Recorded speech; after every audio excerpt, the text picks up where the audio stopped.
नमस्कार स्वागत जनाऊँगी आज कार्यक्रम को आज आम पहुँची बर्तमान समय ओडिशार जड़े स्वनामधन्य लेखकों बासभवन आपण तो देखिपे आपण सहित किए अच्छा बहुत बहुत स्वागत आपण को नमस्कार दास बेनहुर विषय थे मोर बापा सहित कथा बेलू मुझे कहली दास बेनहुर एत सुंदर लिखती से कहले हाँ मु भी तो बहुत दिन दास बेनहुर लेखा पढ़ुची पिला दिन मु दास बेनहुर लेखा पढ़ुची तापरे मु कहली से तो पाखापाखि तुम्हारी बयस ही हे जमी से आश्चर्य प्रकाश कले ताहले मु पिला दिन लेखा पढ़ुची केमिति तो तार उत्तर आम दास बेनहुर पाखर ही पाई से वास्तव में केते कम बयस लेखा आरंभ कले और लेखा आरंभ कले केमिति सर मु जहाँ मन पड़ुची आमर मत बोधे प्रोत्साहित करिछि जो रेडियो रो जो किशोर संसार कार्यक्रम शिशु संसार कार्यक्रम थिला मो घर खंडपड़ा तेणु से लेखा पठेबा इनलाइन लेटर पोस्ट कार्ड ये थिला माध्यम मुझे पठाए किंतु केबे भी सुजोग पाइनि मु रेडियो रे से प्रसारित होइछि मु सुनिनी किंतु मु शुणे जे मते जने गोटे गुड़िया आमर जने अच्छी से मत कहते बाबू तुम ना कहला तुम साई ना कहला तुम गीत दौला तेणु मुझे सेमती देखा ताहले स्कूल षष्ठ सप्तम बेलू आग्रह किंतु कॉलेज रे पढ़िला बेले ही मु बेसी साहित्य सहित जोड़ी हेली तेणु मत बेले बेले लगे जे साहित्य प्रति मोर एते आग्रह कहीं आपण दास बेनहुर नाटी कहीं पसंद कले सी भी गोटे बड़ माने आश्चर्यर कथा जे एमती विभिन्न कारण नहीं थार जो जमी फकीर मोहन धुर्जटी ना लिखुले कि बदलिले एपरिक रवि ठाकुर भी विभिन्न ना लिखिं गोटे प्रसिद्ध ना भानु सिंह सी से ना लिखुले एपरिक आमर बंकिम चैटर्जी तांकर कमलाकांत थिला पेन नेम पृथ्वीव्यापी बहुत पेन नेम ग्रहण कर मोर गोटे कारण था आम जमी फतुरानंद डॉक्टर रामचंद्र मिश्र मु कर कारण हूँ पढ़ुली एमए जो समय से बेले आमर समस्त ओडिया अपेक्षा इंग्राजी रे लिखिले जदि प्रकाशित है ताहले गोटे नुआ भिन्न दक्षता बोली गणा होता एवं भी गणा हो तेणु मोर गोटे इंग्राजी लेखा बाहरी गला से गोटे खबर कागज मु अत्यंत आनंदित हो मोर जी सांगटी सब मोठू भल सांग माने भल पाठरे हाँ भल पाठ से मोठू पढ़े भल क्यारियर मुझे देखिली मुझे गोटे बढ़िया लेखा बाहरी से पढ़िक खुशी है पचारे यहाँ किए लिखी से गोटे जोड़े धाड़ी टिपिला निज डायरी रे तेणु मु भाविली जे जहाँ ये निजे पसंद करी धाड़ीटा टिपिला मत पचारा कि लिखी से देखला जे एन दास मोर पूरा ना जितेंद्र नारायण दास से कहला ना ना एटा तो लेखा नुहे कि जीवनानंद दास हो कि कौन जदुनंदन दास से विश्वास कलानी मुझे कहली देखियो चल घरे तार कार्बन कॉपी अच्छी मोर जो पठे लेखा कार्बन कॉपी अच्छी बोली कहीदेला फल सी टे रहीगला है सत कथा हो कि मुझे देखिली विचार गोटे भिन्नता आसला मुहटी सुखीगला मत भल कथबार्ता कलानी परदिन भी भल कथबार्ता कलानी कि रूम को गली से बाहर को गला मुझे डायरी जो टिपी धाड़ीटा टे देखिली कौन टा लिखी देखा तो काटी देछि ये जो काटी देछि सेटा मते लागला मो छाती रे गोटे जेमति कार पड़ी गला ये विषय कथा भाविले गोटे विपद सृष्टि से सांग को सहित परवर्ती समय केबे कथा मु किंतु कहि ने जाए ए जाए कहे तो जुग रे या हैला बोली कारण ता से भी भलो सांग के खराब सांग नय तो से वर्तमान जोठी भी अछंती जदि आपण सुनुथिबे से जानि चंती तांक पई आपण दास बेनहुर जानि परिबे ओटा नियम करिछि कहिबिनी का को कहिनबी ता ना जाए कारण ताको आघात लागिवो आघात लाग किंतु मु तो पाइली सेति मु कहे बेले बेले दुख जेमति शिक्षकता पोषण करे आमको शिखाए सेमती अन्य कहीं शिखेबेनी जे ये जो घटनाटा है दुख लगे मत मुझे बाणीबारे पढ़ुली 74 मसीहा कथा से नुआगिरी श्रिया टकीज आरंभ होता है मु गली देखी कौन समय काटी भल लगे से तो सिनेमा गोटे बड़ आम मनोरंजन माध्यम कौन सिनेमा पड़ी मुझे जानी कि टिकेट किणिकी बसिली आरंभ है से फिल्म बेनहुर फैंटास्टिक ये सुंदर सिनेमा 3 घंटार सिनेमा से जो चरित्रटा बेनहुर बेन माने सन हुर हूँ फैमिली आम जमी महांती महांती पुओ कहले जमी हम से चरित्रर दीटा बड़ कथा अच्छी गोटे तार निजर समाज निजर गोष्ठी प्रति प्रतिबद्धता से माने इहुदी बेनहुर जे से माने रोमान मान द्वारा कि टर्चर्ड होते से किंतु तार सांग रोमान ता सत्वे से निजर दृढ़ता प्रकाश करिछि बहुत कष्ट सही बापा माँ भौणी बहुत निर्यातित होती तेणु दीटा कथा ता देहर मो भितर पशिला जे गोटे हूँ जे निजर आत्मसम्मान रखिकी ठिया हम शेष पर्यंत द्वितीय कथाटी हूँ you B with your family शेष पर्यंत परिवार सुख जदि तुम देखुन तुम प्रकृत में भल मनीष नुह ये दीटा मत एत प्रभावित कला मु सारा सिनेमाटा कांदी अच्छा सेठू मुझे ठीक कली जे बेनहुर नाटा रखी क्या जनईबिनी मुझे ना लिखुची जेहेतु मोर सरनेम अच्छी दास आमर तो सब सारला दास बचा दास मार्कंड दास से सब दास ये कर मुगल तो एमती भगवान मोर दासटा अच्छी गोटे से स्कूल कॉलेज बेलर कथा तेणु दास सरनेम टाक आगे रखिकी मुझे नाटा को माने डिसाइड कली सेठी हेले बेनहुर दास ना है कि दास बेनहुर कौन पे टिके मते धरा जो पर कहिबे आपने जे बेनहुर दास त बेनहुर टाको प्राइमेसी देलो मु किंतु दास को प्राइमेसी दवा पई जे मोर दास टा होची मूल सेटा को मु रखी करी एटा को भाबिकरी सेठी सेते बेले आपण जानिथिबे समावेश पत्रिका आजकल तो बंद हो गलानी जगदीश पानी करथिले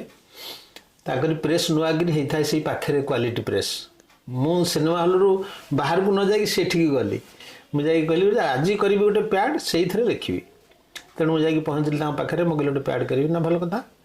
आ कौन लिखा हम मुझे लिखिदेली दास बेनहुर ये डेट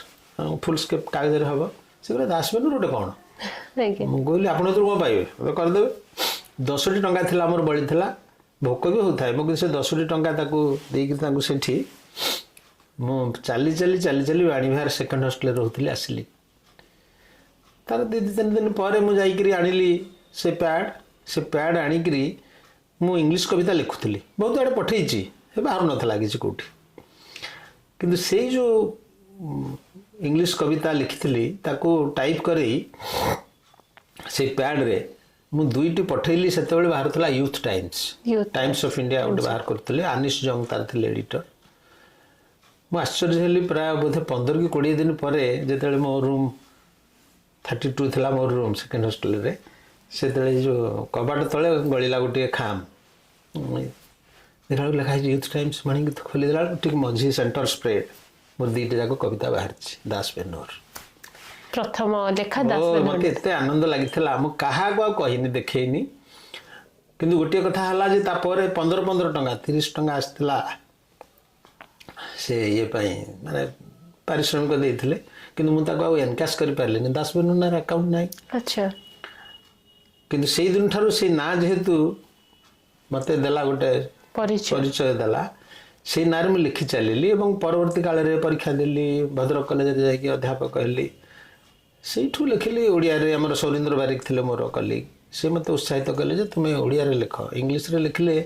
जिते जहाँ लिखिले भी निज भाषा रे लिखवाटा आवश्यक से उछुड़े तुम अन्य भाषा को जावा उचित मत भल लगी से कथा मु परवर्ती काल में गली ओडिया ये गली किंतु प्रथम मोर आरंभ होता ओडिया पुणी गली से इंग्लिश कविता ये को मुझे चिठी पिठी दौली प्रीति सुनंदी की चिठी दिए केकी दारवाला को चिठी दे एम चिठी दे से धारा पुणी आसिली ओडिया को ताहले आपण शिशु मानक पई लिखिबा केबे केमति यार तो सी आउट से आउ गोटे कहानी आज नहांती प्रोफेसर गणेश्वर मिश्र इंग्लिश आमर थिले हम ताको भाईना मिलटा को गणी भाईना सीए थिले इंग्लैंड रे 5 वर्ष केंट यूनिवर्सिटी रे करछन तांगर पीएचडी से आसिले मुदल बाणीविहार कैंपस रे रहतली मोर सेतुल बाहरी गलानी ओडिया शॉर्ट स्टोरी कलेक्शन 4टा खंड बाहरी साथ थाए आमे बहुत मिलामिशा हो सेठ थांती कृष्ण प्रसाद मिश्र थांती हमर गणेश्वर मिश्र थांती नित्यानंद सतपथी प्रतिभा सतपथी मान सब साहित्य सहित जोड़ी सब थांती किंतु बेसी मोर मिशुली गणेश्वर मिश्र आमर कृष्ण प्रसाद मिश्र एम साथी जो आसती मो पाक मुझे पाक जाए दिने गणेश्वर मिश्र घर आम बसीचु आपण मन थे आम प्रफुल्ल जगदेव मूल्यायन प्रेस करते गोटे मूल्यायन पत्रिका करते सी भी आसता ये समय तांकर जे सब सान पुओ ता ना सिपू डाकना सिपू ସିଏ ଆସିକି ମାନେ ଖେଳୁଥାଏ ଆଉ ଜଣେ ପିଲା ସାଥିରେ ସାଙ୍ଗ ସାଥିରେ ଛୋଟ ପିଲା କେତେ ବର୍ଷ ହବ ତାକୁ 5-6 ବର୍ଷ କ'ଣ ହବ ତାକୁ ଇଏ କହିଲେ ଆରେ ସିପୁ ସେ କେଦାର ଦୋକାନ ଗୋଟେ ଥିଲା ସେ ପାଣି ଟାଙ୍କି ପାଖରେ କେଦାର ଦୋକାନରୁ ଧାନ ଖିଜି ଆଣିବୁ ଭାଇନା ଆଣିଛି ବାବୁ ଭାଇନା ତା ବଡ଼ ଭାଇନା ବାବୁ ପାରା ରଖିଛି ପାରା ପାଇଁ ଧାନ ଆଣିବୁ ଯା କହିବୁ ଡାଡ୍ କହିଛନ୍ତି ସେ ଏଠୁ କିଛି ବାଟ ଗଲା ଭୁଲିଗଲା କାରଣ ଧାନ ନାଁଟା ତାର ବେଶୀ ମନେ ରହେନି ସେଠୁ କହିଲା ଡାଡ୍ କ'ଣ କହିଲ ଆଣିବା ପାଇଁ ନା ଧାନ କହିଲି ତତେ ସେଠୁ ପୁଣି କିଛି ବାଟ ଗଲା ହାରି ଫେରି ଆସିଲା ମୋତେ ଲାଗୁଛି ବିରଞ୍ଚି ପୁହାଣଙ୍କ ପୁଅ ସିପୁ ତା ନାଁ ବି ସିପୁ ଏ 2 ଜଣ ସାଙ୍ଗ ହେଇକି ଯାଉଥିଲେ ମନେ ପଡ଼ୁଛି ଯାହା ସେଠୁ ଫେରି ଆସିକି କହିଲା ଧାନ କ'ଣ ମୋତେ ସେଇଟା ଗୋଟେ ଠକିରେ ଲାଗିଲା ସେ କଥାଟା ମୁଁ କହିଲି ଆମେ ସବୁ ଏତେ ଗପ ଲେଖୁଛୁ ସାହିତ୍ୟକୁ ନେଇକି ଏତେ ଗର୍ବ କରୁଛୁ ଏଇ ପିଲା ସେ ଭଲ ପିଲା ଭଲ ପଢ଼ୁଛି ଏବେ ତ ଭଲ ସାମ୍ବାଦିକ ହିସାବରେ ବହୁତ ଖୁବ୍ ନାଁ କଲାଣି ସନ୍ଦୀପ ମିଶ୍ର ମୁଁ କହିଲି ଯଦି ଓଡ଼ିଆ ପିଲା ଜାଣିନାହାନ୍ତି ଧାନ କ'ଣ ମୁଗ କ'ଣ ବିରି କ'ଣ ତୋଟା ହାଟ ଘାଟ ବାଟ ଆମେ କାହା ପାଇଁ ଲେଖୁଛୁ ତେଣୁ ଆବଶ୍ୟକ ହେଉଛି କାରଣ ଏମାନେ ଯେତେ ଯେ ବଡ଼ ସାହିତ୍ୟିକ ଅଛନ୍ତି ପିଲାଙ୍କ ପାଇଁ କେହି ଲେଖନ୍ତିନି ଲେଖିବାକୁ ଆଗ୍ରହ କରନ୍ତିନି ଯେଉଁମାନେ ବି ଲେଖନ୍ତି ପିଲାଙ୍କ ପାଇଁ ତାଙ୍କୁ ନ୍ୟୁନ କରିକି ଦେଖନ୍ତି ଆପଣ ତ ଶାନ୍ତନୁ ଆଚାର୍ଯ୍ୟଙ୍କୁ କରିଛନ୍ତି ଇଣ୍ଟରଭ୍ୟୁ ସେ ବି ନିଜେ କହିଥିବେ ଯେ ସେ ନେବେ ପିଲାଙ୍କ ପାଇଁ ଚମତ୍କାର ଲେଖିଛନ୍ତି କିନ୍ତୁ ସେ ଧାରାରୁ ପଳେଇ ଆସିଲେ କାହିଁକି ଗୋଟେ ତାଙ୍କୁ ସମସ୍ତେ ଶିଶୁ ସାହିତ୍ୟିକ କହିବା ଆରମ୍ଭ କଲେ କହିଲେ କିନ୍ତୁ ସିଏ ଗୋଟେ ସାର ଭାବିଲେ କିନ୍ତୁ ସେତେବେଳେ କାହିଁକି ଏବେ ବି ଯେଉଁମାନେ ବିଦଗ୍ଧ ସାହିତ୍ୟିକ ବୋଲି ନିଜକୁ ଭାବନ୍ତି ବହୁତ ଚିନ୍ତା ଚେତନାର ଉପରେ ଅଛନ୍ତି ବୋଲି ଭାବନ୍ତି ପିଲାଙ୍କ ପାଇଁ ଭାବନ୍ତିନି କିନ୍ତୁ ମୋତେ ବାଧିଲା କଥାଟା ଭାରି ତେଣୁ ମୁଁ ଠିକ୍ କଲି ଯେ ଯଦି ପିଲାଙ୍କୁ ମୁଁ ନ ଯୋଡ଼ିବି ସେଇ ପିଲା ତ କାଲି ବଡ଼ ହେଇକି ପଢ଼ିବେ ନା ତେଣୁ ତାଙ୍କୁ ଯଦି ମୁଁ ସାହିତ୍ୟ ସହିତ ଯୋଡ଼ିନି ତାହେଲେ ମୁଁ କି ସାହିତ୍ୟ ପ୍ରତି ମୋର କ'ଣ ସେବା କିଛି ନାହିଁ ଏଇ କଥାଟା ମୋ ମନରେ ଥିଲା ମୁଁ ଭାବିଲି କ'ଣ କରିବି ସେଇ ସମୟରେ ମୁଁ ଧରିତ୍ରୀରେ ଗୋଟେ ସିରିଏଲ୍ ଲେଖୁଥିଲି ଏମନ୍ତ ଏ ଧରା ଏ ଭୀମପୃଷ୍ଟି ଆମର ଆଜିକାଲି ଭଲ ଉପନ୍ୟାସିକ ସିଏ ସେତେବେଳେ ସେଠି କାମ କରୁଥିଲା ଭାଇ ଡାକେ ମୋତେ ସେ ଦିନେ କହିଲା ତାର ଯେ କହିଲା ଭାଇ ଯଦି କହୁଥିଲେ ସେମିତି ପିଲାଙ୍କ ପାଇଁ ଗୋଟେ ଲେଖା ଦେଉନାହାନ୍ତି ତେଣୁ ସେ ସାହିତ୍ୟ ପେଜ୍ କଥାଟା ବୁଝୁଥିଲା ସେ ମଝିରେ ସେଣ୍ଟର ସ୍ପ୍ରେଡ୍ ଇଏରେ 2ଟି କବିତା ମୁଁ ମନେ ପଡ଼ୁଛି ତାକୁ ଅଛି ମୋର କେଉଁ କଲେକ୍ସନରେ ଟକଡ଼ ଟଡ଼ ପାଚିଲା ଆମ୍ବକୁ ଗୋଟେ ଖାପୁଡ଼ ଏମିତି ଗୋଟେ କ'ଣ ଆଉ ଗୋଟେ କ'ଣ ଇଏରେ ସେ ବାହାରିଲା ଏ ଯେଉଁ ଫିଚର ବାହାରୁଥିଲା ଏମନ୍ତ ଧରା ନାଁରେ ମୋର କିଛି କିଛି ପ୍ରତିକ୍ରିୟା ତ ଆସୁଥିଲା କିନ୍ତୁ ମୁଁ ଦେଖିଲି ସେଇ 2ଟି କବିତା ପାଇଁ ପୋଷ୍ଟକାର୍ଡ଼ ବହୁତ ଆସିଲା ମୁଁ କହିଲି ଆରେ ଏଇଟା ତ ପିଲାଙ୍କୁ ଭଲ ଲାଗୁଛି ଲୋକଙ୍କୁ ବି ଭଲ ଲାଗୁଛି ବଡ଼ଙ୍କୁ ବି ଭଲ ଲାଗୁଛି ଏଇଠୁ ଆରମ୍ଭ ହେଲା ମୋର ଦାସବେନୁର ନାଁରେ ପିଲାଙ୍କ ପାଇଁ ଲେଖିବା ବୋଧହୁଏ ସେଟା କୋଉ ମସିହାର କଥା ଏଇଟା ହେବ 85 ମସିହା କଥା ହଁ ସେତେବେଳକୁ 84ରେ ସମ୍ବାଦ ଆରମ୍ଭ ହେଇଗଲାଣି ମୁଁ ଉଭୟରେ ଲେଖୁଥିଲି ପ୍ରଗତିବାଦୀରୁ ଆରମ୍ଭ କରିଥିଲି ମୋର ଫିଚର ଲେଖା 79 ଆପଣ ସେତେବେଳେ ବାପା ହେଇସାରିଥିଲେ ନା ହେଇନଥିଲେ ମୋ ପୁଅ ଜନ୍ମ ହେଲା 82ରେ ଝିଅ ଜନ୍ମ ହେଲା 87ରେ ବାପା ତ ହେଇସାରିଥିଲି ମାନେ ଆପଣଙ୍କର ସେତେବେଳେ ସେ ବୟସର ଛୁଆ ଥିବେ ସେଇଟା ଗୋଟେ ଆହୁରି କଥା ମୁଁ ସେଇଟା କହିବି ଟିକେ ତା ଦେହରେ ଯୋଡ଼ିବି ଏଟା ଅବଶ୍ୟ କୋଉଠି କହିନି ଆଜି କହିବି ସେ ଯେଉଁ ଲେଖୁଥିଲି ମୁଁ ସମ୍ବାଦରେ ଲେଖୁଥିଲି ଅଙ୍କା ବଙ୍କା ନଈ ନାଁରେ ଗୋଟେ ଫିଚର ତାପରେ ମୁଁ ଏଥିରେ ଲେଖିବା ଆରମ୍ଭ କଲି ସମ୍ବାଦରେ କୁନା ପାଇଁ ଅନାବନା ଗୀତ ଏଇ ଯେଉଁ କଥାଟା ଆପଣ କହୁଛନ୍ତି ପିଲାଙ୍କୁ ଖେଳିଲା ବେଳେ ମନକୁ ଯାହା ଆସେ ତାକୁ ଆକୃଷ୍ଟ କରିବା ପାଇଁ ଟାକଡୁମା ଡୁମ୍ ଡୁମ୍ ଟାକଡ଼ା ଡାଡୁଡୁ ଡୁମ୍ ଏମିତି ଯେମିତି ଆମେ କହୁଛେ ଯେମିତି ତାକ ତାକ ତାଳି ବନ ମାଳି ଏସବୁ ଗୀତ ବୋଲାଯାଏ କି ଆମର ଯେଉଁ ଚକା ଭଉଣୀ ମାମୁଁ ଘର ଚହୁରୀ ସାଥିରେ ଇଏ ଟିକିଲି ମିଟିକିଲି ଫୁଟିଗଲା କାହିଁଛ କାରଣ ଅନେକ ପିଲାଙ୍କ ଗୀତ ହେଉଛି ମୂଳ ରିଦମ୍ ଅର୍ଥ ଉପରେ ପ୍ରାଧାନ୍ୟ ନାହିଁ ତେଣୁ ଅନର୍ଥବୋଧକ ନାଦସୂଚକ ଯଦି ଛୋଟ ଛୋଟ ଗୀତ ସେଇଟା ପିଲା ଆଡ଼କୁ ଆକୃଷ୍ଟ ହୁଅନ୍ତି ମୁଁ ସବୁ ପିଲାକୁ ଖେଳେଇଲା ବେଳେ ଯେଉଁ ଭାବନାଟା ମୋର ଆସେ ମୁଁ ଭାବୁଛି ସେଇଟା ଭିତରେ ମୋର ପଶିଲା ନିଶ୍ଚୟ ତେଣୁ ମୁଁ ସେଇ ଯେଉଁ କୁନା ପାଇଁ ଅନାବନା ଗୀତ ଲେଖୁଥିଲି କିନ୍ତୁ ମୋତେ ଥଟ୍ଟା ବି କରିଛନ୍ତି କ'ଣ ସେ ଧାଗୁଡ଼ ଗୁଡ଼ୁ କାହିଁକି ଏଇଟା କରୁଛ ଲେଖୁଛ ଏ ଗପ ଲେଖୁଥିଲ ଏଡ଼େ ସୁନ୍ଦର ଗପ ସେ କାହିଁକି କାହାକୁ ଛାଡ଼ିଲ ମୋର କିନ୍ତୁ ଜିଦି ଏଇଟା ମୁଁ କାହିଁକି କହୁଛି ଆପଣଙ୍କୁ ଏଇ ଯେଉଁ ଗୀତ ଏବଂ ଗପ ଲେଖୁଥିଲି ମୁଁ ଆଉ ଗୋଟେ ଫରୁଆ ଭିତରେ ଫରୁଆ ଉଭୟ ପିଲାଙ୍କ ପାଇଁ ଗୀତ ଆଉ ଗପ ସେଇଥିରେ ମୁଁ ଏକ୍ସପେରିମେଣ୍ଟ କରୁଥିଲି ସମ୍ବାଦରେ କାରଣ ଗୋଟେ ଭଲ କଥା ମୋତେ ସମ୍ବାଦରେ ସୌମ୍ୟରଞ୍ଜନ ପଟ୍ଟନାୟକ ଯେ ଏଡ଼ିଟର ଥିଲେ ଆଜିକାଲି ତ ନାହାନ୍ତି ସେଥିରେ ଏଡ଼ିଟର ସେ କହିଲେ ଦି ସ୍ପେସ୍ ଇଜ୍ ୟୋର୍ସ କାରଣ ମୁଁ ଲେଖୁଥିଲି ଫିଚର ପୁଣି ଏଥିରେ ଏ କଥା ଲେଖିଲି ସେ ମୋତେ ବହୁତ ଦେଇଛନ୍ତି ସୁଯୋଗ ଦେଇଛନ୍ତି ସେଠୁ ମୁଁ ତା ଦେହରେ ଯେଉଁ ଲେଖୁଥିଲି ସେ ତାକୁ ଛାପିଲି ବି 86 ମସିହାରେ ଛପା ହେଲା ସେ କୁନା ପାଇଁ ଅନାବନା ଗୀତ ଏ ଆସିଥିଲେ ରାମକୃଷ୍ଣ ନନ୍ଦ ଇନଗ୍ରେସନ୍ ୟୁକୁ ଆସିଥିଲେ ସେତେବେଳେ ଅଙ୍କାବଙ୍କା ନଈ ବହି ବାହାରିଲା ମହାପତି ନୀଳମଣି ସାହୁ ଆସିଥିଲେ ତାର ଇନୋଗ୍ରେସନ୍ ଇଏରେ ଆଉ ବହୁତ ଭଲ ଗୀତ ତାକୁ ଇନୋଗ୍ରେସନ୍ ହେଇଥିଲା ଆଉ ସେ ଯେଉଁ କହୁଛି ଫରୁଆ ଭିତରେ ଫରୁଆ 87 ମସିହାରେ ସେ କୁନା ପାଇଁ ଅନାବନା ଗୀତଟା ପାଇଗଲା ସାହିତ୍ୟ ଏକାଡେମୀ ପୁରସ୍କାର ଓଡ଼ିଶା ସାହିତ୍ୟ ଏକାଡେମୀ ପୁରସ୍କାର ତେଣୁ ସେଇଠି ରେଜିଷ୍ଟର୍ଡ ହେଇଗଲା କଥାଟା ଯେ ମୁଁ ପିଲାଙ୍କ ପାଇଁ ଲେଖେ ପିଲାଙ୍କ ପାଇଁ ପୁରସ୍କୃତ ହେଇଛି ତେଣୁ ମୁଁ ଲେଖିଲେ ମଧ୍ୟ ଅନ୍ୟ ଧାରାରେ ଯେମିତି ଧରାଯାଉ ଗପ ମୋର ଗୋଟେ ଗପ CBSE କୋର୍ସରେ 20 ବର୍ଷ କାଳ ପ୍ରଥମ ଗପ ହେଇକି ଥିଲା 10th କ୍ଲାସ୍ ଲିଟରେଚରରେ କିନ୍ତୁ ମୁଁ କୋଉଠି ଦେଖିନି କି ଗୋଟେ ଆଲୋଚନା କରିବାର ଯେ କ୍ଷୁଦ୍ର ଗଳ୍ପରେ ତାଙ୍କର ଏତେ ଥିଲା ବା ଇଏ ହେଇଛି ମୋତେ ଯିଏ ଯୋଉଠି କହିଲେ ଶିଶୁ ସାହିତ୍ୟ ବୋଲି କହୁଛନ୍ତି କାରଣ ସେଟା ସେ ପଢ଼ି ନାହାନ୍ତି ସେ ଦିଗଟା ଯାହା ବି ହଉ କିନ୍ତୁ ମୋତେ ଶିଶୁ ସାହିତ୍ୟ ଯେହେତୁ ମୋତେ ଭଲ ଲାଗେ ଏବଂ ଗୋଟେ ଉଦ୍ଦେଶ୍ୟରେ ତାକୁ ଲେଖିବା ଆରମ୍ଭ କରିଥିଲି ଏବଂ ପ୍ରଥମ ବହିଟା ବାହାରୁ ବାହାରୁ ପାଇଗଲା ପୁରସ୍କାର କେହି ବି କହିଲେ କ'ଣ ସେ ଲେଖିଛନ୍ତି ଗୋଟେ ତାକୁ ହଠାତ୍ କରି ଦେଇଦେଲେ ପୁରସ୍କାର ସେ ସମାଲୋଚନା ବି ହେଲା କିନ୍ତୁ ପିଲାଙ୍କ ପାଇଁ ଲେଖକ ହିସାବରେ ଗୋଟାଏ ପ୍ରକାରର ଏଠି ମୋହର ବସିଗଲା ସେତିକି ବେଳେ 87 ମସିହାରେ ବହୁତ ଆର୍ଲି ପାଇଗଲି ସେଇଟା ମୁଁ ଏବଂ ମୋର ଗୋଟେ ଜିଦ୍ଦି ବଢ଼ିଗଲା ଜିଦ୍ଦି କ'ଣ ଅନେକ ଲୋକ ଭାବନ୍ତି ଯେ ପୁରସ୍କାର ପାଇଲା ପରେ ଆଉ ଲୋକ ଲେଖନ୍ତିନି ଆପଣ ଦେଖିବେ ଲକ୍ଷ୍ୟ କରିବେ ଯେଉଁ ନୋବେଲ ପ୍ରାଇଜ୍ଠୁ ଆରମ୍ଭ କରିକି ସାଧାରଣ ବଡ଼ ବଡ଼ ପୁରସ୍କାର ଆମର ଅଛି ତାପରେ ତାଙ୍କର ଆଉ ବେଶୀ ଉତ୍ତରଣ ହେଇନି ମୋର ଗୋଟେ କିନ୍ତୁ ଜିଦ୍ଦି ରହିଲା ଯେମିତି ପିଲାଙ୍କ ପାଇଁ ଲେଖିବି ବୋଲି ଜିଦ୍ଦି ଥିଲା ମୁଁ କହିଲି ହଁ କହୁଛନ୍ତି କ'ଣ ମୁଁ ଲେଖେ so I started writing for children from different angles ତାଙ୍କ ପାଇଁ ପ୍ରବନ୍ଧ ତାଙ୍କ ପାଇଁ ପହଳି ତାଙ୍କ ପାଇଁ ଗୀତ ତାଙ୍କ ପାଇଁ ଗପ ତାଙ୍କ ପାଇଁ ଉପନ୍ୟାସ ତାଙ୍କ ପାଇଁ ଭ୍ରମଣ କାହାଣୀ ମୁଁ ଆଜି ଦିନରେ ପିଲାଙ୍କ ବହି ମୋର ବାହାରିଥିବ 130 ବିଭିନ୍ନ ସାହିତ୍ୟ ଏକାଡେମୀଠୁ NBT ଠାରୁ ସବୁ ବାହାରିଛି ମୁଁ ବି ଲାଭବାନ ହେଇଛି ଏଇ ଯେଉଁମାନଙ୍କର ଧାରଣା ଯେ ଶିଶୁ ସାହିତ୍ୟ ଇଏରେ ରୟାଲିଟି ବେଶୀ ମିଳେନି ଭଲ ମିଳେ କିଛି ଅସୁବିଧା ନାହିଁ ସେଥିରେ କିନ୍ତୁ ଯେହେତୁ ସହଜ ହେଇଛି ସୁବିଧା ହେଇଛି ବିଦଗ୍ଧ ସାହିତ୍ୟ ମାଧ୍ୟମରେ ପରିଚିତ ଲୋକ ହେବା ପାଇଁ ଚାହାନ୍ତି ସମାଜରେ ଯେ ଉପକାର କରୁନାହାନ୍ତି ସେ କଥା ମୁଁ କହୁନି କିନ୍ତୁ ପିଲାମାନଙ୍କ ନେଗ୍ଲେକ୍ଟେଡ୍ ଆମେ କରୁଛୁ ପିଲାଙ୍କୁ ଯୋଡ଼ିବାର ଯେଉଁ ଅଛି ସମାଜ ସହିତ ସାହିତ୍ୟ ସହିତ ସମୟ ସହିତ ଘଟଣା ସହିତ সেটা কোউ বাটরে সম্ভব হবো নিহাতি সে অভাব মু বি এবে অনুভব করুছি যেহেতু মোর বি ছোট ছুয়াটে তো মু বি অনুভব করুছি যেমিতি আমি বর্তমান সময়ে পিলাঙ্কু রাইমস চুপ করার ଅଛି রাইমস সেমানে শুনার ଅଛି আমি আলেক্সা অন করিকি রাইমস যেতବେଳେ ପିଲାଙ୍କୁ ଶୁଣାଉ ଇଂଲିଶ ରାଇମ୍ସ ହିଁ ଆସେ କିନ୍ତୁ ସେଥିପାଇଁ ମୋ ମନରେ ଆସିଲା ଯେ ମୁଁ ଆପଣଙ୍କ ଲେଖା ଗୁଡାକୁ କାହା ଦ୍ୱାରା କି ଯଦି ସୁନ୍ଦର ଗାଇ ପାରନ୍ତି ଆଉ ସେଟା ସ୍ପଟିଫାଏ ସବୁରେ ଆଭେଲେବଲ ହୁଏ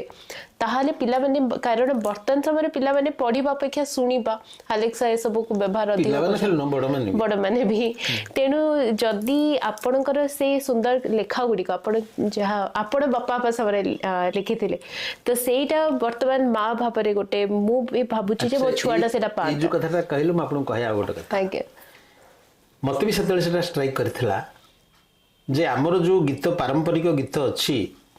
ତା ସେଥିରେ ଯୋଉ ନୂଆ ଗୀତ ମୁଁ ବି ଲେଖିଛି ଏମିତି ମିଶେଇକିରି 8-10ଟା ଗୀତ ମୁଁ ଭାବିଲି ଯାକୁ ରେକର୍ଡିଂ କରିବା ଦରକାର ଆମର ଯେମିତି ରାଇମ୍ସ ଅଛି ସବୁ ନର୍ସରୀ ରାଇମ୍ସ ଇଂଲିଶରେ ହିନ୍ଦୀରେ ବି ABC ତୁ କାହା ଗାଇ ଥି ପ୍ରବଳ ବହୁତ ଟୋକରି ମେ ସୋ ରହି ଯେମିତି ହିନ୍ଦୀରେ ଅଛି ସବୁ ଇଂଲିଶରେ ତ ବହୁତ ଅଛି ମୁଁ ସୌମ୍ୟଙ୍କ କଥାଟା କହିଲି ସିଏ ବହୁତ ମାନେ ଏ ବିଷୟରେ ବହୁତ ଭଲ ଚିନ୍ତା କରିକି କାମ କରନ୍ତି ମୋତେ ପ୍ରଥମ ସୁଯୋଗ ସେ ଦେଇଥିଲେ ସେ ଦେଲେ ଆମର ପ୍ରସନ୍ନ ମିଶ୍ର ତାକୁ ଡିରେକ୍ସନ ଦେଲେ ସୌମ୍ୟାଶ୍ରୀ ରଥ ତାକୁ ଗାଇଲେ ମୁଁ ବାଛି ଦେଇଥିଲି 7-8ଟା ଗୀତ ସେ ଯେଉଁ କ୍ୟାସେଟଟା ହେଲା ସେଥିରେ ଗୋଟେ ଅସୁବିଧା ମୁଁ ପରେ ଲକ୍ଷ୍ୟ କଲି ଆମର ଧାରଣା ଏବେ ବି ମୁଁ ଦେଖୁଛି ଗୋଟେ କୁମାର ସାନୁ କୋଉଠି ଗାଇଛନ୍ତି ସେ ଧୋରେ ଭାଇ ଧୋ ପିଲା ତମର ସେ ଆମର ଯୋଉ ଅଛି ସଙ୍ଗୀତର ଯୋଉ ଶାସ୍ତ୍ରୀୟତା ପିଲାର ଯାଇ ଆସେନା ସେ ସିଧାସଳଖ ଦରକାର ତାର ଧୋରେ ଭାଇଆ ଧୋ ଯେଉଁ କିଆରିରେ ଗହଳ ମାଣ୍ଡିଆ ସେଇ କିଆରିରେ ଶୋ ପିଲାଙ୍କର ଗୋଟେ ଟେଷ୍ଟ ଅଛି ମୁଁ ଯାହା ଜାଣିପାରୁଛି କାହିଁକିନା ଯେତେବେଳେ ଆମେ ମଲ୍ଟିପଲ ଗୀତ ବଜାଉଛୁ ଘରେ ଆମର ମୁଁ ଯେହେତୁ ସଙ୍ଗୀତ ପ୍ରିୟ ମୁଁ ଦିନସାରା ଘରେ ଯାହା ବି କାମ କରେ ମୁଁ ଗୀତ ବଜାଏ କିନ୍ତୁ ମୁଁ ଦେଖୁଛି ମୋ ଛୋଟ ଛୁଆଟି ଏଇ ଗୀତ ଗୁଡାକ ଅପେକ୍ଷା ସେ ସେଇ ଗୀତ ମଙ୍କି ଡକ୍ଟର ସ୍ପିକିଂ ଏଗୁଡା ସେ ପସନ୍ଦ କରୁଛନ୍ତି ଜଙ୍ଗଲ ଜଙ୍ଗଲ ମେ ସେ ଯୋଉ ଗୀତ କରିଛନ୍ତି ସେଥିରେ ଆପଣ ଶାସ୍ତ୍ରୀୟତା ପୁରେଇଲେ ହବନି ये जो गीत कैसेट करागला ସେଥିରେ ସେମିତି ତାଙ୍କର କିଛି ଗୋଟେ ଟେଷ୍ଟ ଅଛି ମୁଁ ସେଟା ଅନୁଭବ ସେ ସେଥିରେ କରିଛନ୍ତି ଏଇ ଯେମିତି ଗାଇଛନ୍ତି ଧୋରେ ବାଇଆ ଧୋ ସେ ପିଲା ଶୁଣିବନି ସେଗୁଡା ନା। ସେତେବେଳେ ସେ କ୍ୟାସେଟ୍ କାମ ଦେଲାନି କାମ ଦେଲାନି। ତେଣୁ ସେଇଟା ସେତିକିରେ ବନ୍ଦ ହେଇକି ରହିଗଲା। ମୋ ପାଖରେ ଥିଲେ ବି ସେ କ୍ୟାସେଟ୍ ତ କରିଥିଲେ, ବହୁତ ପଇସା ଖର୍ଚ୍ଚ କରିଥିଲେ। ତେଣୁ ମୋର ସେଇଠୁ ହୃଦବୋଧ ହେଇଛି। ମୁଁ ପ୍ରଫୁଲ୍ଲ ଭାଇନା ମରିଗଲାଣି, ପ୍ରଫୁଲ୍ଲ କର ଫାଉଣ୍ଡେସନ ମୁଁ ପ୍ରେସିଡେଣ୍ଟ ଥିଲି। ଆମର ଭାରି ଯୋଜନା ଥିଲା କରିବା ପାଇଁ, ବିଚାରା କରିପାରିଲେନି। କିନ୍ତୁ ଆଜି ଯାଏଁ ବି ମୁଁ କାହିଁ ଦେଖିନି କିଏ କୋଉଠି କରୁଥିବେ। ପିଲାଙ୍କ ଗୀତକୁ ପିଲାଙ୍କୁ ଯେମିତି ଭଲ ଲାଗିବ ଯାହା କହିଲେ କିଛି ଦରକାର ନାହିଁ, କେବଳ ରିଦିମଟା ଦରକାର। ରିଦିମଟା ଦରକାର। ସେଥିରେ ସାଙ୍ଗୀତିକତା, ସ୍ୱର, ଲୟ ଏଗୁଡା ସବୁ ବେଶୀ ଦେଲେ ସେ ଘୁଞ୍ଚିବେ ତା ଦେହ, ତାଙ୍କୁ ସିଧା ଦରକାର। ତାଙ୍କର ଗୋଟେ ନିର୍ଦ୍ଦିଷ୍ଟ ପସନ୍ଦର ରିଦିମ ଅଛି, ମୁଁ ଫିଲ୍ କରୁଛି। ସେଇଥିରେ ଏଇ ଯୋଉ ତାକ୍ ତାକ୍ ତାଳି ତାଳି ବନମାଳି ଏଇ ଯୋଉ କଥାଟା, ସେଇଟା ପ୍ଲେ ହେଲେ ମୁଁ ମାର୍କ କରିଛି ମୋ ଛୁଆ ସେ ହଲିବା ଆରମ୍ଭ କରେ। ମୁଁ ଏଇଥିରୁ ଆପଣଙ୍କୁ କହିବାକୁ ଚାହୁଁଛି, କାରଣ ସେନ୍ସ ଆମେ କଥାବାର୍ତ୍ତା ହଉଛେ ଇଏରେ, ସାହିତ୍ୟର ଆରମ୍ଭଟା ଏଇଠୁ ପ୍ରକୃତରେ। ସେ ଯୋଉ ଆଦିମ ମାଟି ପିଲାକୁ ଖେଳେଇବା ପାଇଁ ଯୋଉ ସ୍ୱର ଲହରରେ ରିଦିମ କରିକିରି କହିଥିବ, ସେଇଟା ହିଁ ହଉଛି ପ୍ରଥମ ସାହିତ୍ୟର ମୂଳ। ଏମାନେ ବାଲ୍ମୀକି ସେ ଶ୍ଲୋକ, ସେ ନିଷାଦ ପ୍ରତିଷ୍ଠାନ ତମ ଗାମ ସରସ୍ୱତୀ, ସେଇଠୁ ଆରମ୍ଭ ନୁହଁ। ସାହିତ୍ୟ ଆରମ୍ଭ ହେଇଛି ମାର ପିଲାକୁ ଖେଳେଇବାର ଯୋଉ ଏଇ ସ୍ୱର ଲହର ରିଦିମ ନାଦ ମାଧ୍ୟମରେ ପିଲାକୁ ଯୋଉ ଇଏ କରିଛି, ସେଇଠୁ ଆରମ୍ଭ ହେଇଛି ସାହିତ୍ୟର ଧାରା। ନହେଲେ ତା ବିନା ମୁଁ ଦେଖୁଛି ପିଲାକୁ ସମ୍ଭାଳିବା ମୁସ୍କିଲ। ନିଶ୍ଚିତ। ଏବେ ବି ଶିକ୍ଷିତ ମା ଠୁ ଆରମ୍ଭ କରିକି ଅଶିକ୍ଷିତ ମା ଏମିତି ଅନର୍ଥବୋଧକ ବିଭିନ୍ନ ଶବ୍ଦର ଉଚ୍ଚାରଣ ମାଧ୍ୟମରେ ପିଲାମାନଙ୍କୁ ବୋଧ କରନ୍ତି। ମୁଁ ତ ହଉଛି ସେଇଟା ସାହିତ୍ୟର ମୂଳ। ସେ ଅନର୍ଥବୋଧ ଶବ୍ଦ ବି ମୁଁ ମାର୍କ କରିଛି, ପିଲାଙ୍କୁ ଅଧିକ ପସନ୍ଦ ଆସେ। ତାକୁ ନର୍ମାଲ କିଛି ଗୋଟେ କଥା ଅର୍ଥରେ ନଥାଏ। ଆଉ ଗୋଟେ କଥା ଲକ୍ଷ୍ୟ କରନ୍ତୁ, ଯୋଉ ପିଲାଟି ଜନ୍ମ ହେଇଛି, ସେ ଯୋଉ ଚାରିଆଡକୁ ଚାହୁଁଛି, ଇଏ କରୁଛି, ସେ ତା ପାଖରେ ତା ପାଇଁ ତାକୁ ବୋଧ କରିବା ପାଇଁ କଣ ଆବଶ୍ୟକ ଅଛି? ଆମେ ରଙ୍ଗ, କାରଣ ସେ ଦେଖୁଛି। ସେଦିନ ଚୁହାଇ ଯୋଉ ଦେଖିବେ ଝୁମୁକା, ତାର ଦିଟି କଥା, ରଙ୍ଗ ଏବଂ ତା ଭିତରେ ଅଛି ଝୁମ ଝୁମ ଝୁମ ଝୁମ ହବ। ଆପଣ ବିଭିନ୍ନ ରିଦିମରେ ତାକୁ ହଲଉଛନ୍ତି। ଏ ପିଲା ପାଖାପାଖି 2 ବର୍ଷ, ଆପଣ 1.5 ବର୍ଷ ହେଲାଣି ପୁଅକୁ, ତେଣୁ ସେ ଏଇଥିରେ ସେ ଥିବ। କିନ୍ତୁ ଯେତେବେଳେ 2-3 ବର୍ଷର ହେଇଯିବ, ସେତେବେଳକୁ ତାର ଦରକାର ପଡିବ ଏଇ ଯୋଉ କହୁଥିଲି ନାନା ବାୟା ଗୀତ, କିଛି କିଛି ଶବ୍ଦ ସେ ଶୁଣିବ, ଅର୍ଥ ବୁଝିବା ଦରକାର ନାହିଁ। ତେଣୁ ଯୋଉ ନାନା ବାୟା ଗୀତ, ଲୁଲାବାଇ ଯୋଉ କାହାକୁ କୁହାହଉଛି, ସବୁ ଭାଷାରେ ସେ ଅଛି। ସେଇ କଥାକୁ ସେ ଭାରି ଭଲ ପାଏ, ଶୁଣେ। କିନ୍ତୁ ଯଦି 3ରୁ ଡେଇଁଲା ବେଳକୁ ସେ ବୁଝିଲାଣି, ଇଏ ମା, ଇଏ ବାପା, ଇଏ ଦାଦା, ଇଏ ଆକାଶ, ଏ ସବୁ କଥା ସେ ଆସିଲାଣି। ଏଇ ଯୋଉ 3ରୁ 5 ଏସବୁ କଥା ଆସିବ। 5 ବେଳକୁ ସେ ଆହୁରି ବୁଝିବ, ଆଗକୁ ଆହୁରି ଯିବ। ଯେଟା ବର୍ଷା, ଇଏ ଖରା, ଏସବୁ କଥା ତାକୁ ନେଇକି କରାଯିବ। 5ରୁ 8 ଯାଏ। 8 ପରେ ତାର କ୍ୟୁରିଓସିଟି ଆସିଲାଣି, ଇନ୍ଦ୍ରଧନୁ କଣ, ସେ ଏଇଟା କଣ, ସେଇଟା କଣ। 12 ହେଲା ବେଳକୁ ତା ଭିତରେ ରୋମାଞ୍ଚ ଦରକାର, ଆଡଭେଞ୍ଚର ଦରକାର। ଏଇ ଯୋଉ କଥାଟା ମୁଁ ଆପଣଙ୍କୁ କହୁଛି, ପିଲାଙ୍କ ସାହିତ୍ୟ ପ୍ରକୃତରେ ଗୋଟେ ସାହିତ୍ୟ ନୁହଁ, ବିଭିନ୍ନ ସ୍ତରର ସାହିତ୍ୟ, ଗ୍ରେଡେଡ ଲିଟରେଚର। ଇଏ ଯୋଉ କହୁଛନ୍ତି ବିଦଗ୍ଧ ସାହିତ୍ୟ, ଇଏ ଗ୍ରେଡେଡ ନୁହଁ, ଏଇ ଗୋଟେ ପ୍ରକାର। ସେଇଥିପାଇଁ ଏଇଟା ଡିଫିକଲ୍ଟ। ଯୋଉମାନେ ବାହାଦୁରୀ ଦେଖେଇ କଥା କହୁଛନ୍ତି, ଇଏ ପାହାଚ ଚଢିବା ଦରକାର। ସେ ପାହାଚ ଚଢିବା ଅବସ୍ଥାରେ ମାନେ ଭଲ ପାଆନ୍ତିନି। ତେଣୁ ସାହିତ୍ୟିକ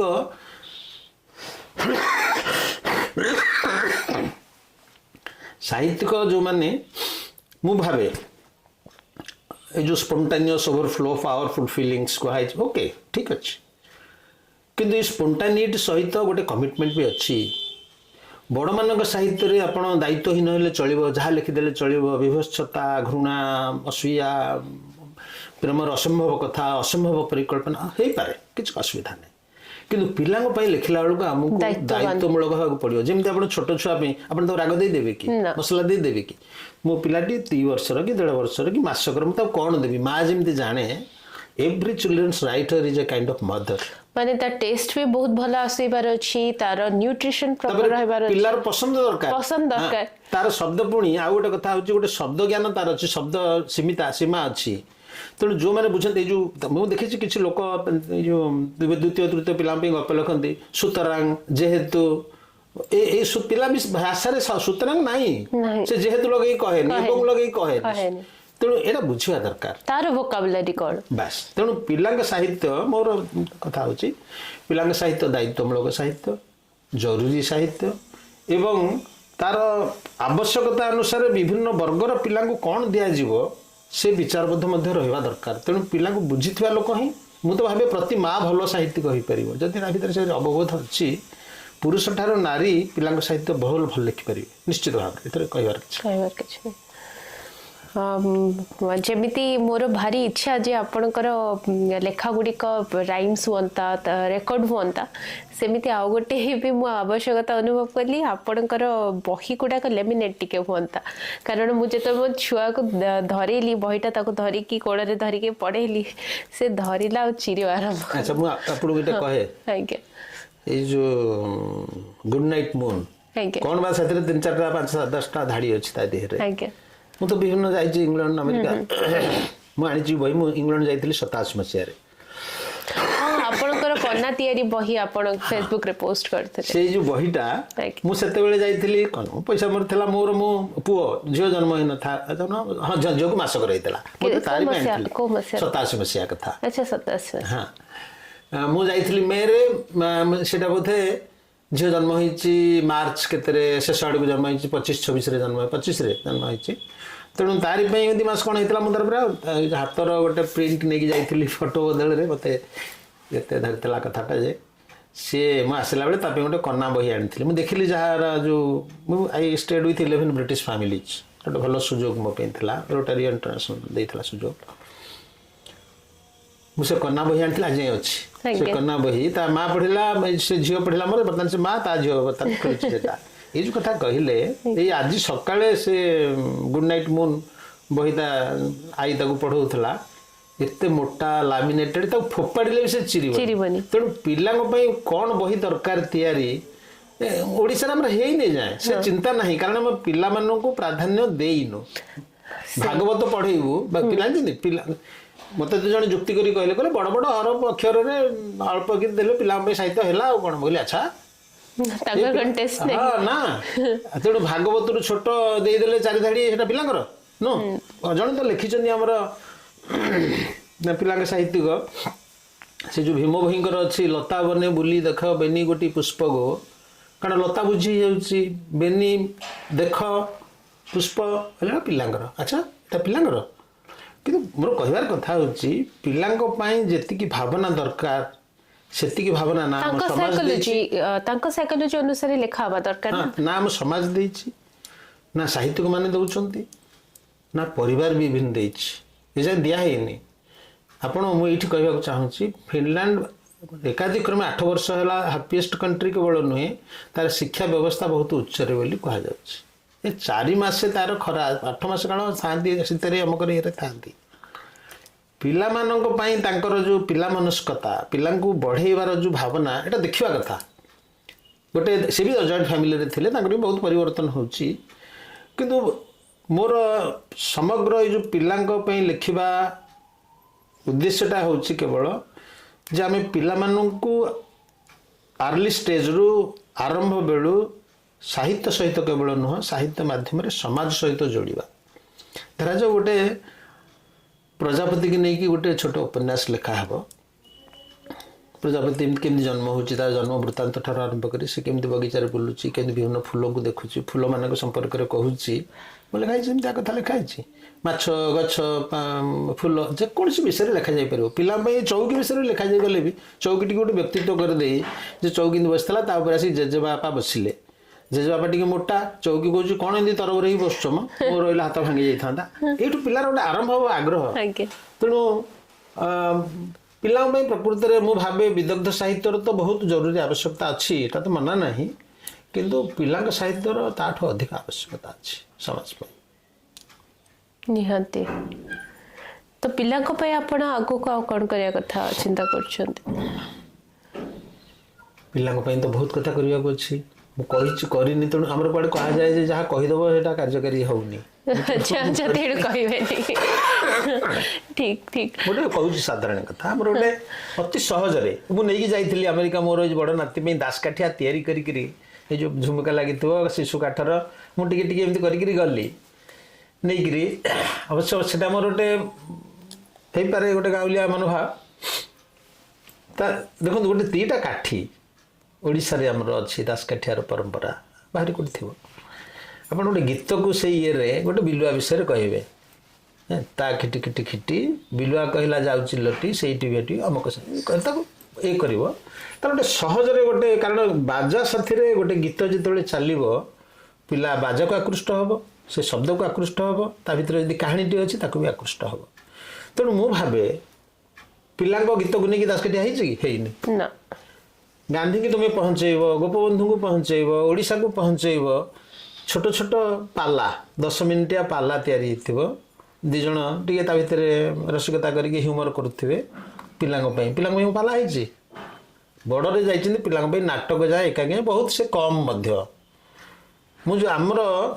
ମୁଁ ଯାଇଥିଲି 2007ରେ ଥିଲେ ଅବଦୁଲ କଲାମ ଡାକିଥିଲେ ଭାରତବର୍ଷରୁ 52 ଜଣ ସାହିତ୍ୟିକଙ୍କୁ, ପିଲାଙ୍କ ସାହିତ୍ୟକୁ ମୁଁ ଯାଇଥିଲି, ଆମର ଆଉ 3-4 ଜଣ ଯାଇଥିଲେ। ସେ ସେଇଠି କହିଲେ ଆଗାମୀ ସମୟଟା ହେଉଛି ଭାରତର ସମୟ। ଏଥିପାଇଁ ଯେ ଭାରତ ହେଉଛି ୟଙ୍ଗ ଇଣ୍ଡିଆ ଏଇଥିପାଇଁ ଯେ ଆମର ଯେଉଁ ଜନସଂଖ୍ୟା ତାର ସିଏ ସେତେବେଳେ ହିସାବ କରିଥିଲେ 52% ହେଉଛନ୍ତି ପିଲାମାନେ, ସେ 18 ବର୍ଷ ନେଇଥିବେ କି 20 ବର୍ଷ ନେଇଥିବେ, କିନ୍ତୁ ଏହା ସେ କହିଲେ ମୁଁ ଆପଣମାନଙ୍କୁ ଡାକିଛି ଏଇଥିପାଇଁ ଯେ ଆମର ଭବିଷ୍ୟତ ବର୍ତ୍ତମାନ ପିଲାମାନଙ୍କ ଉପରେ ନିର୍ଭର କରୁଛି। ସାରା ପୃଥିବୀ ଯେତେବେଳେ ବୟସ୍କ ଲୋକମାନଙ୍କର ଘେରରେ ରହିଲାଣି, ବର୍ତ୍ତମାନ ଭାରତବର୍ଷରେ ସବୁଠାରୁ ହେଉଛନ୍ତି ପିଲା ବା ଯୁବକ ବେଶୀ। ତେଣୁ ଆମେ ତାଙ୍କୁ ଗଢ଼ିଲେ ଇଏ ସାରା ପୃଥିବୀ ପରିବ୍ୟାପ୍ତ ହେବେ। କିନ୍ତୁ ଗଢ଼ିବା କେମିତି? କେଉଁମାନେ ଗଢ଼ିବେ? ସେ 3ଟି ବର୍ଗଙ୍କ କଥା କହିଲେ ପ୍ରଥମେ ବାପା ମା, ତାଙ୍କର ମନୋଭାବ ରହିବା ଦରକାର ଯେ ପିଲାଟି ମୋର କେମିତି ଶିଖିବ, ପଢ଼ିବ, ଜାଣିବ। ଦ୍ୱିତୀୟ ହେଉଛନ୍ତି ଶିକ୍ଷକ, ତୃତୀୟ ହେଉଛନ୍ତି ସାହିତ୍ୟିକ ଯେ ପିଲା ପାଇଁ ଲେଖୁଛନ୍ତି।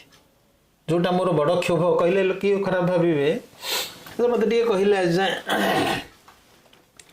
ପିଲାଙ୍କ ପାଇଁ ଲେଖୁଥିବା ବୋଧେ ଗୋଟେ କାହାକୁ ବୋଧେ ଦେଇଛନ୍ତି ଭୁଲରେ କି କ'ଣ ନୋବେଲ ପ୍ରାଇଜ ଦିଆଗଲାଣି ପିଲାଙ୍କ ପାଇଁ ଲେଖୁଥିବା ଲେଖକଙ୍କୁ? ଆଚ୍ଛା, ଆମର ବଡ଼ ବଡ଼ ପୁରସ୍କାର ଜ୍ଞାନପୀଠ ପିଲାମାନଙ୍କ ପାଇଁ ଲେଖୁଥିବା କାହାକୁ ଗୋଟେ ଦିଆଗଲାଣି? ମୁଁ କହୁନି ଓଡ଼ିଶାରୁ କାହାକୁ ଦେଇଦେବ, କେହି ନାହିଁ। ଯଦି ବି ନାହିଁ ତମେ ପ୍ରୋତ୍ସାହିତ ବି କରିବାର ଆବଶ୍ୟକତା ନାହିଁ। ଆମର ଏଇ ଯେଉଁ ଚାଲିଛି ପୁରସ୍କାର, ମୁଁ ଇଏରେ ଦେଖୁଛି ସାହିତ୍ୟ ପାଇଁ ଆମେ ପୁରସ୍କାର ଦେଉଛି, ଏଇଟା କ'ଣ ସାହିତ୍ୟଠୁ ଅଲଗା କି? ତାକୁ ଗୋଟେ ଶିଶୁ ସାହିତ୍ୟ କହିକି ଯେମିତି ପରିବାର ଭୁଣ୍ଡି କହିକି ତାକୁ ଅଲଗା କରିଦେଉଛି, ତାକୁ ଏଇଟା ରନ୍ଧା ହେବ। ନୋ, ସେଇଟା ବହୁତ ଆବଶ୍ୟକ। ଶିଶୁ ସାହିତ୍ୟିକ ମାନେ ନୁହଁ, ସେ ସାହିତ୍ୟିକ ବି ଶିଶୁ ଯେ ତାଙ୍କୁ ଆୱାର୍ଡ ଦିଆହବନି। ହଁ, କଥା ତ କହୁନ, ଏ ଯୋଉ ଉପନ୍ୟାସ ସାହିତ୍ୟିକ, କବିତା ସାହିତ୍ୟିକ, ପ୍ରବନ୍ଧ ସାହିତ୍ୟିକ, ତାକୁ ଫିଚର ସାହିତ୍ୟିକ ତ କହୁନ, ସେ କଥା ତ ହଉନି। ତମର ତାମାନେ ସମାଜର ମନଟା ସିଆଡକୁ ନାହିଁ। ମୁଁ ଜାଣିବାରେ ସଂସ୍କୃତ ସାହିତ୍ୟକୁ ନେଇକି ଏକାଡେମୀ ପୁରସ୍କାର ବୋଧେ ସଂସ୍କୃତରେ ଦିଆଯାଉଛି। ଆଉ ଗୋଟେ ବଢିଆ କଥା, ମୁଁ ଏବେ ଯାଇଥିଲି ପିଲାଙ୍କ ସାହିତ୍ୟରେ ପୁରସ୍କାର ତ ଦଉଛନ୍ତି, ଯେମିତି ସନେଇ ଗୋଟେ ବହି ସଂସ୍କୃତ। ନା ଜଣେ ବାବୁ, ମୁଁ ନା ଭୁଲି ଯାଉଛି, ସେ ଗୁଜରାଟର ସଂସ୍କୃତରେ ଛୋଟ ଛୋଟ ଗପ, ଚମତ୍କାର ଗପ। ସେ ଏତେ ସଂସ୍କୃତଟାକୁ ଏତେ ସହଜ ସରଳ କରାଯାଇପାରେ। ମୁଁ ତାଙ୍କ ନା ଟିପିକି ରଖିଛି, କୋଉଠି ତାଙ୍କ ନାଁ ଯୋଗାଯୋଗ କରିବି ବୋଲି ଭାବିଛି। ପ୍ରତି ଭାଷାରେ ଓଡ଼ିଶାର ଜଣେ ସେଭଳି ବ୍ୟକ୍ତିତ୍ୱ ଅଛନ୍ତି, ତାଙ୍କ ନାଁ ସମ୍ପଦାନନ୍ଦ ମିଶ୍ର, ଡକ୍ଟର ସମ୍ପଦାନନ୍ଦ ମିଶ୍ର।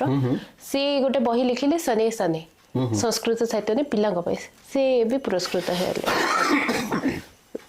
ତେଣୁ ଦରକାର ଅଛି ଆମେ ବେଶୀ ପିଲାଙ୍କ ସାହିତ୍ୟ ଉପରେ ରହିଲେ। ଏମିତି ନୁହେଁ ଯେ ବଡ଼ ସାହିତ୍ୟର ଆବଶ୍ୟକତା ନାହିଁ, କାରଣ ଭାରତବର୍ଷକୁ ଗଢ଼ିଛି ବଡ଼ଙ୍କ ସାହିତ୍ୟ, ପିଲାଙ୍କ ସାହିତ୍ୟ ନୁହେଁ। ମୁଁ ତ ବହୁତ ଜାଗାରେ ସେ କଥାଟା କହେ, ଆମର ଯେଉଁ ରାମାୟଣ ମହାଭାରତ ଭାଗବତ, ଏମିତି ଦେଶ ନାହିଁ ଯେ ସାହିତ୍ୟ ମାଧ୍ୟମରେ ଗଢ଼ା ହେଇଛି। ହେଇପାରେ ଟମଗଙ୍ଗାଙ୍କ କୁଟର, ଆମର ଜମ୍ପଲ ଟମ୍ସ କ୍ୟାବିନ୍ ଆମେରିକାର ପଟ ପରିବର୍ତ୍ତନ କରିଛି, କି ମାକ୍ସିମ୍ ଗର୍କିଙ୍କର ମା ରଷିଆର ଭିତ୍ତିଭୂମି ତିଆରି କରିଛି। ହଁ, ଏଇ ଯେଉଁ ବର୍ତ୍ତମାନର ଯେଉଁ ରଷିଆ ବିପ୍ଳବର କଥା ତା ମାଧ୍ୟମରେ ଅଛି। ବହୁତ ଦେଶରେ ଆମେ ଯଦି ଖୋଜିବା, ବହୁତ ବହି ମାଧ୍ୟମରେ ସେ ଯେମିତି ଫିନଲାଣ୍ଡ କହୁଥିଲି, କାରାମେଲା ଗୋଟେ ବହି ତାକୁ ଇଏ କରିଛି। ଭାରତବର୍ଷର ସ୍ଥିତିଟା ଭିନ୍ନ। ଆପଣ ଦେଖନ୍ତୁ, ରାମାୟଣ ହେଉଛି ଆମର ଆଦି ଗ୍ରନ୍ଥ। ବେଦକୁ ଯିବିନି, ରାମାୟଣଠୁ ଆରମ୍ଭ କରିବା।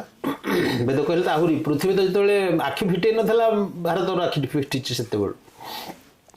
ରାମାୟଣର ମୂଳ କଥାଟି କ'ଣ? କଥା ଦେଇ କଥା ରଖ। ସମାଜକୁ ସୁନ୍ଦର କରିବା ପାଇଁ ୟାଠୁ ବଳିକି ବଡ଼ ବାର୍ତ୍ତା ନାହିଁ। ତେଣୁ ସତ୍ୟ ହେଉଛି ତାର ମୂଳ ଆଧାର। ଆଚ୍ଛା, ତାର ଗତିଟି କ'ଣ? ଉତ୍ତରରୁ ଦକ୍ଷିଣକୁ। ଭାରତବର୍ଷକୁ ମ୍ୟାପ୍ଟି ତିଆରି କରନ୍ତୁ ମନରେ ଭିତରେ।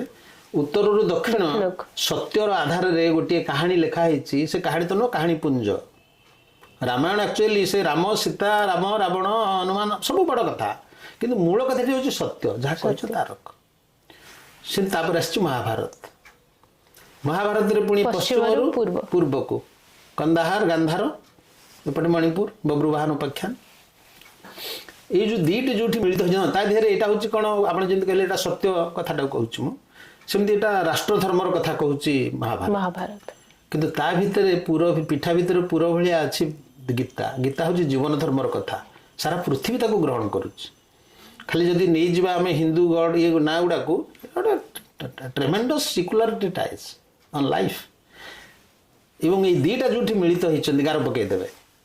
से देखिए से जो वृंदावन क्षेत्र को आसीज सेटा मिलित यहाँ भक्ति भक्ति भागवत तेणु देखो सत्य धर्म भक्ति ये तीनोटी आधार में भारत गढ़ाई कौटी अच्छी एमतिया देश बिल्कुल नहीं ता देहर मुझे आसबि ओडिशा को ओडिया भाषा हूँ इमिति भाषा जे प्रथमे जितेबाला अन्य भाषा माने आरंभ करनथिले हमर आंचलिक भाषा ओडिया भाषा रे संपूर्ण भाव में महाभारत आसीची माने अनुवाद नुहे महाभारत कहानी की ओडिया भितर को आनी सारला दास 15th सेंचुरी